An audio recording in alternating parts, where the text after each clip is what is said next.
Look, let's just get right into it. Reading books, it doesn't actually make you rich.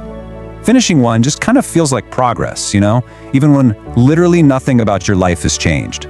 So we went ahead and bought 30 of the absolute highest rated wealth books ever written. We read every single one and highlighted only the specific parts that could actually move the needle on your bank account.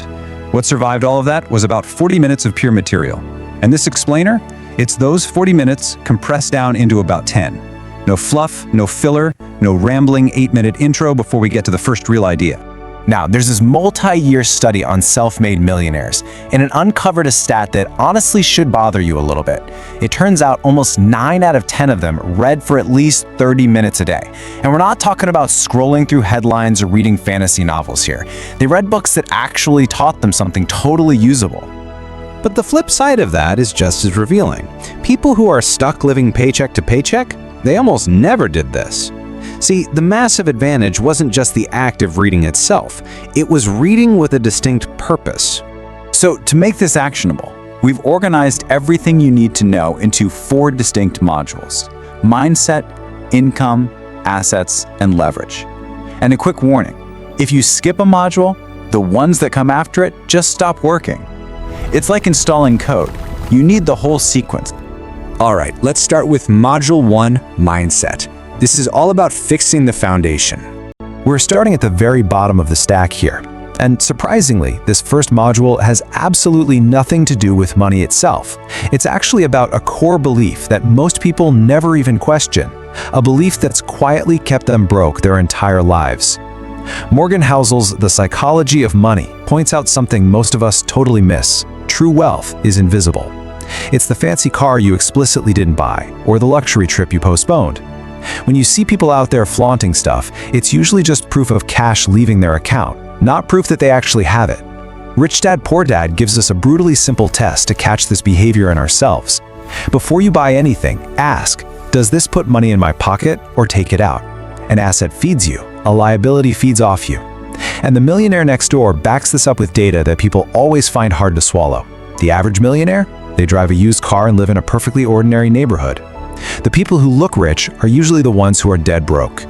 So the really crucial question here is, why did most of us do the exact opposite? Secrets of the Millionaire Mind calls it your money blueprint. These are deeply ingrained beliefs that were installed in your head before you were even 10 years old, totally without your permission. If you grow up constantly hearing that rich people are greedy, well, some hidden part of you is going to sabotage your own wealth just so you can feel like a good person again. Napoleon Hill studied 500 of the most wildly successful people of his era for Think and Grow Rich, and he found one massive shared trait. They simply hadn't left themselves an option to fail. And that right there is the exact line between a simple goal and a firm decision. But how exactly does a decision become a tangible result? Atomic Habits explains that it's actually not through sheer willpower. It's through building systems that are so small, you literally can't skip them. Getting just 1% better every single day doesn't just add up to being 365% better in a year. Because of compounding, it actually makes you roughly 37 times better. It's a total game changer. Naval Ravikant closes out this module with what might just be the sharpest idea from all 30 books combined. He says to seek wealth, not just money or status. Because money, that's just how you keep score. Real wealth is the asset that earns for you without your time being attached to it. Which brings us to Module 2, Income. Consider this the raw material. Look, once you fix your core beliefs, you'll definitely stop sabotaging yourself. But belief without actual income is really just a well-decorated bank account with absolutely zero cash in it. This next part is exactly why most side hustles die before making a single dime. Peter Thiel's 0 to 1 argues that the absolute biggest paydays come from making a contrarian bet. That means finding a truth you believe in that almost nobody else does yet. Every single category-defining company out there started as an idea that perfectly smart people thought was completely wrong. But here's the catch. An idea on its own is practically worthless. The lean startup warns us that the fastest way to burn through your money is trying to perfect a product before anyone has actually proven they want it. Instead, build the smallest possible version, put it right in front of real people, and let their reactions decide your next move. And once people do want it, well, 100mm offers explains why most businesses chronically undercharge. They end up competing on price simply because they never built enough perceived value to justify charging more, because honestly, price is rarely the actual objection. The E-Myth Revisited puts a name to the trap almost every single new business owner falls into. They're naturally good at a specific skill, so they just assume they can run a whole company built around it. But listen, a business that can't run without you isn't actually a business. It's just a job you invented for yourself, minus all the security. The Millionaire Fast Lane breaks this down as the sidewalk versus the fast lane. A sidewalk business trades your hours for dollars, one at a time, basically forever. But a fast lane business, that scales entirely without your hours being attached to every single sale. I Will Teach You to Be Rich adds in the essential plumbing that most generic income advice totally skips over. You absolutely have to automate your money the very day it lands in your account, way before you're even tempted to touch it. Then, the 4-hour workweek reframes this whole concept with one mind-bending question. Would you rather earn $500,000 a year working grueling 80-hour weeks or $100,000 working just 4? If you calculate the actual income per hour, that second person wins by a massive margin. And deep work explains exactly why that's even possible today. In our current economy, which is just full of shallow, heavily distracted output, the ability to sit down and focus without interruption has become incredibly rare. And rare skills are exactly what command real, serious income. All right, so now the money is actually flowing in. But the mistake almost everyone makes next is treating that income like it's the finish line. It's absolutely not. It is just the raw material. So, quick gut check time. Which module are you actually missing right now? Is it the mindset, the income, or the assets? Let's dive into Module 3, Assets. This is all about multiplying your money. Hold on to that answer from the gut check, by the way. You're definitely going to need it by the end of this. So this is the phase where your money basically starts working a second job. And the best part is, this job never ever needs you to show up. Benjamin Graham's classic, The Intelligent Investor, introduces this amazing character that completely changes how you view the stock market, Mr. Market. Imagine he shows up every single day, offering to buy your shares or sell you more, and his mood swings wildly from totally euphoric to absolute panic. The golden rule: never let his crazy mood decide what your investment is actually worth. The Little Book of Common Sense Investing backs this up with a number that should honestly end all stock picking debates forever. Over multi-decade stretches, the vast majority of professional fund managers completely fail to beat a basic, simple index fund once you factor in their fees. If the highly paid pros can't even win that game reliably, betting that you can is a massive stretch. A random walk down Wall Street pushes this idea even further, pointing out that short-term prices are basically entirely unpredictable. Your real edge isn't in magically picking the winners, it's simply staying invested long enough for those winners to happen without you having to do anything. Now, Common Stocks and Uncommon Profits offers a counterpoint if you're managing money hands-on. It says you need to understand a business so deeply that you'd be perfectly comfortable owning the entire company, not just trading its ticker symbol. And wrapping this up, the compound effect gives us a crucial reminder. None of this actually feels super excited while it's quietly working in the background. Small, repeated decisions produce almost nothing for a super long time. And then, boom, all at once, they produce everything. Tax-free wealth completely flips how most of us view the tax code. It's not just this giant wall built to steal your money. Actually, most of it is a series of incentives designed to reward the exact behaviors that build wealth. And Bill Perkins closes out this module with a really hard-hitting question that most finance books actively avoid. In Die with Zero, he asks, what is the point of any of this if you never actually spend it?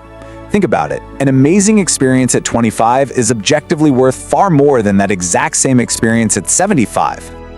And that brings us to our final stop, Module 4, Leverage, Surviving Contact with Other People. Okay, so at this point, you've got your beliefs dialed in correctly, you're earning on your own terms, and your money is actively multiplying while you sleep. But this final module is what decides if any of that actually survives contact with the real world. Why?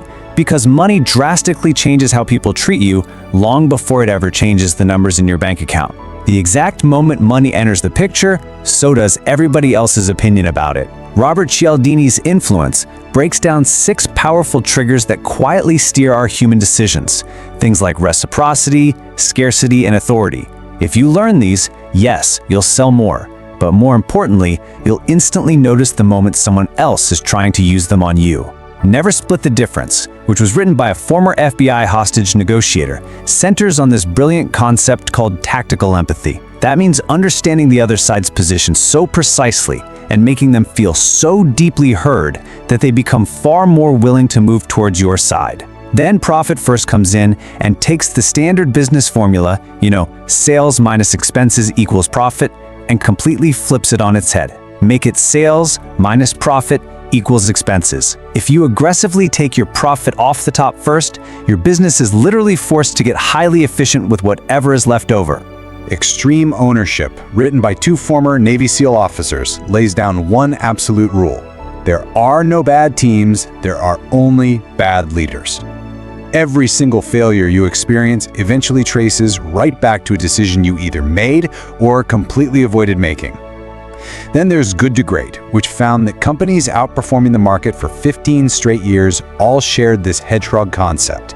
It's a super narrow intersection of what they were genuinely best at, what actually drove their financial results, and what they were deeply obsessed with. And honestly, everything outside that specific circle, they just said a hard no to. Finally, Ray Dalio's Principles teaches us to treat every single mistake as pure data rather than a heavy verdict on your self-worth. You write it down, you find the root cause, and you build a hard rule so it can literally never repeat. Your Money or Your Life introduces a sobering number that almost nobody ever calculates: your real hourly wage. When you actually factor in your commute time and your recovery time, a whole lot of purchases suddenly stop looking like such great bargains. And Morgan Housel closes out this massive list with Same as Ever, making a point that beautifully ties all 30 of these books together. Look, markets are going to change, technology is definitely going to change, but things like greed, fear, envy, and overconfidence, those have looked identical for thousands of years. Always bet on human nature staying human. So there it is, 30 books, 4 core modules, and here is the brutal truth. Absolutely none of them work alone. If you fix your beliefs without building up your income, well, you're just a very well-read person who's still broke. If you build massive income but never direct it into assets, you're literally one bad year away from having to start completely over. The people who actually get wealthy long-term, they really aren't smarter than everyone else. They just installed all 4 of these modules instead of stopping at just one. Now, most people who watch an explainer like this are gonna nod along, feel a little inspired, and change absolutely nothing by tomorrow morning. The 10 minutes you just spent with us are completely wasted unless you actively go out and build the specific module you're currently missing. And hey, if you want the next major update to this code, we're talking the 10 critical books that separate the people who reach their first million from the ones who lose it immediately after. That explainer is coming up soon. Make sure you're subscribed so you don't miss it. This is Capital Code. Now go install the code.